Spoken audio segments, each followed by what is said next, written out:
प्रकृत्यैव च कर्माणि क्रियमाणानि सर्वशः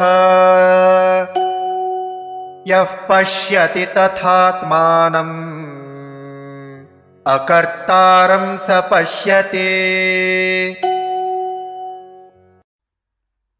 प्रकृत्या एव च कर्माणि क्रियमाणानि सर्वशः यः पश्यति तथा आत्मानम् अकर्तारं सः पश्यति।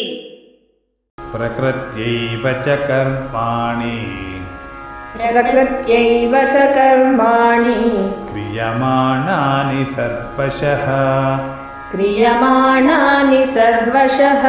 यः पश्यति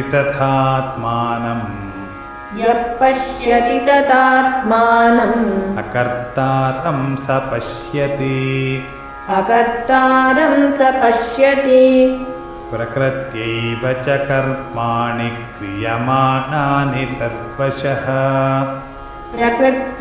च कर्माणि क्रियमाणानि सर्वशः यः पश्यति तथात्मानमकर्तारं स पश्यति।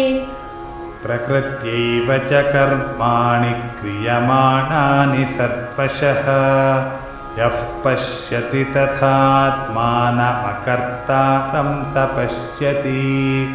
प्रकृत्यैव च कर्माणि क्रियमाणानि सर्वशः यः पश्यति तदात्मानमकर्तारं स पश्यति।